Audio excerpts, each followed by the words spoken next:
In this news roundup for the week on the 17th of March 2023, China's Xi Jinping to visit Putin in Moscow as China outflanks the US on the world stage. Silicon Valley Bank, Credit Suisse, is the world economic system teetering on the edge of a major meltdown? And Dutch farmers hit back against green policies with a major election win from nowhere. My name's Mallen Baker, this is the Mallen Baker Show. This week, the visit by Xi Jinping to Moscow, which was being trailed as likely on the cards a couple of weeks ago, was finally announced as taking place next week. It's the next phase in China becoming proactive and starting to project itself into the role of global world power. That process was started when Beijing launched its own proposal to the Ukraine war, more principles than how to end the war. That initiative was largely ignored and downplayed by the West, which wants China really rather just not to get involved. And particularly not to get involved by sending Putin weapons of any sort, which for some reasons unspecified they seem to believe could happen imminently. China's Foreign Ministry spokesman Hua Chunying said China would uphold an objective and fair position on the war in Ukraine and play a constructive role in promoting talks for peace. After the visit, there's some suggestion that the Chinese premier will speak to Ukrainian President Zelensky by phone, something that the Chinese have refused to do so far. The key question will be whether China is able to create space for actual discussions. In its proposals, it upheld its support for territorial integrity, which would seem to be incompatible with a solution that left Russia in control of any of its invaded territory. At the same time, it talked about support for security guarantees for Russia. And you could see some sort of fuzzy logic whereby the whole operation is blamed on the so-called threats to Russia from NATO expansionism. So you come up with some face-saving solution where robust security guarantees backed by China are enabling Russia to return to its own boundaries, comfortable with its security being guaranteed in the future. It seems unlikely Putin would see that as an option, even with China support. But, something has to give somewhere on this stalemate, so maybe that's it. It would be an extraordinary coup for China if that were to be the case. Exactly the sort of elevation into global power broker status that it's apparently looking for. And it would be arguably building on a start it already made in brokering a peace process between Iran and Saudi Arabia, two countries that have been bitterly hostile to each other for decades. The countries have now agreed to restore diplomatic relations that were cut off 7 years ago and to reopen embassies in each other's countries. They will also cooperate on security. Needless to say, this made a lot of people look up from their preconceptions that such things could only happen because of the US. Middle East peace deals being effectively brokered by China. Surely this is the presage of the New World Order nudging its way into view. The Biden administration, left on the sidelines again, also downplayed the significance of this announcement. They said, it doesn't matter. It's a one-off initiative. It was China's economic interest to do this. It doesn't turn into long-term alliances. Anything that calms the region is in America's interest, and so on and so on. All of which you may feel sounds a little, defensive. The US position on China is that it's out on its own. It's against the rules-based international order. It has to be isolated, boycotted, sanctioned, and all the rest until it falls back into line.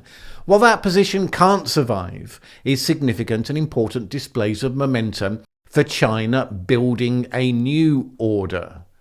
Exercising influence effectively, building alliances, and doing so while America influence and respect is waning. It's not as though America is against the outcome here. By and large, China's interest in the Middle East and America's aren't particularly in conflict, but it was China that got this done, not the US. What are they going to do with that? Well, what can they do with that? Smile, pretend it's not a big deal, which is exactly what they're doing. Now, it doesn't mean the end of American influence or anything like that, but it might be the beginning of the end for the pretense that China is an outlier rather than a proactive global player that has a claim to a different sort of role to the one that America's prescribed for it.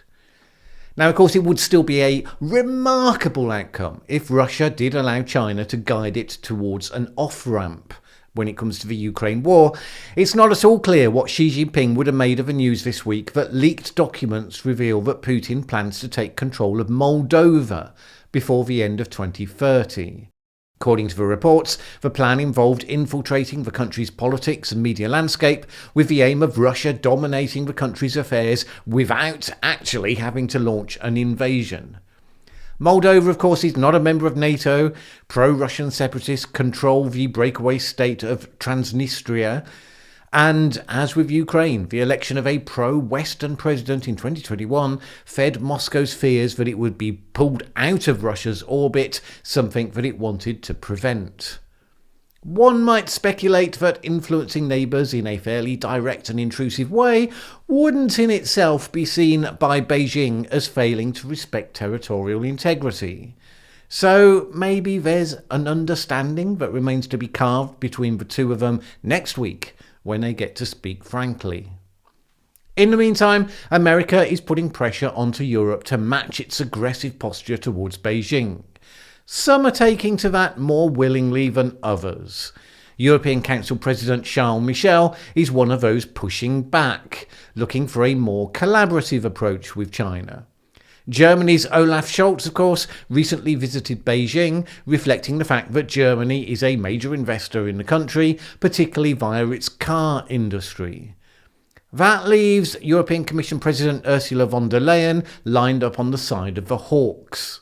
She and President Biden released a joint statement outlining their hostility to China, achieving expanded technology capacity via Western tech companies. France's President Macron might also be on that side. He's probably a little distracted right now by his country being in meltdown over his pension reform manoeuvres. China is certainly keeping up its tradition of baring its fangs towards its enemies. So, for instance, the AUKUS alliance between Australia, the UK and the United States. On Monday this week, Biden announced that the US would be selling 5 nuclear-powered submarines to Australia as part of the deal. China attacked the announcement, saying that the participants had gone further down a wrong and dangerous road. Right now, that's just rhetoric. The question is whether the time is coming where that sort of expression of Chinese displeasure brings with it serious real-world consequences. And speaking of consequences, last weekend, news was breaking about the sudden death of Silicon Valley Bank, SVB. SVB was the second largest US bank to go under in history, and its abrupt failure looked for a while that it might spread a degree of panic in the markets, which could turn into a full-blown economic crisis. Now, this was a classic bank run. Many of SVB's clients were Silicon Valley startups, and it held deposits on behalf of those clients, which, like other banks, it lent out for a variety of investment programs.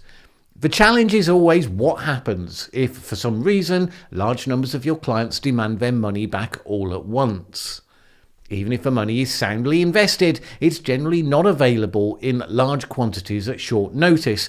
And the fact of that, if added to the stories suggesting the money might not be all that safe, can lead to panic and de facto the end of the bank. And that's what happened here. SVB had $200 billion in assets. Just one day saw $42 billion of those withdrawn. Why? A statement by SVB's parent company may have been to blame, announcing that it was going to sell billions of dollars in securities at a $2 billion loss, which signalled to a bunch of people that the company had problems. The downside of having lots of businesses as your clients is that they may be highly proactive in defending themselves.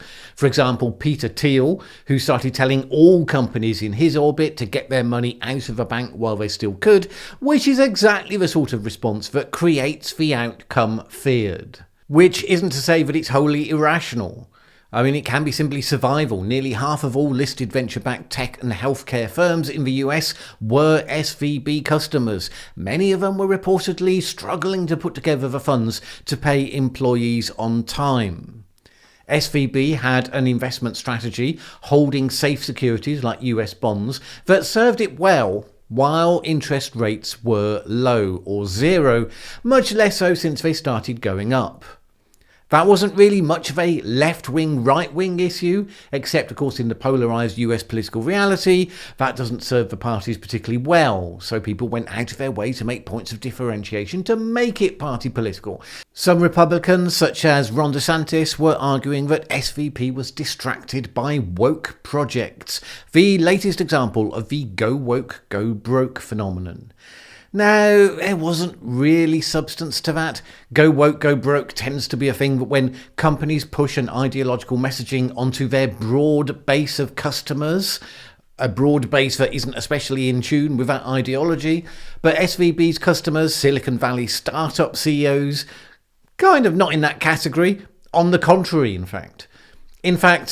SVB's mistakes are much more an indication that the finance sector has been used for too long to zero interest rates, and that it had failed to understand just how much things have been changing over recent months. It was over-leveraged on US bonds, and it reacted too little and too slowly to changing conditions. It's worth noting that a few years ago, the regulations that could have stopped this crisis from happening were changed, and at least partly as a result of SVB's president lobbying for exactly that to happen. And the tech sector generally is having one of its periodic doses of cold water, where it discovers that its smarts don't match its hubris. Large numbers of tech firms are now in the waves of layoffs, cutbacks, there's huge crypto instability, and so on. That was earlier in the week. Obviously, since then, the question has been raised whether there might be contagion to the rest of the global financial system, possibly bringing about a financial crash on the scale of 2008. So 2 other smaller US banks got taken out while all the eyes were on SVB. The fear of moral hazard sweeping over many more medium and small banks was a very real one. Some things, however, are better than they were in 2008, when half of the US banking system was basically awash with toxic assets. But the crisis that then hit Credit Suisse in Switzerland was enough to shock a good many people out of that complacency. The bank, one of the world's biggest and most integrated, has seen its auditors identify material weaknesses in its financial reporting controls. Always a red flag.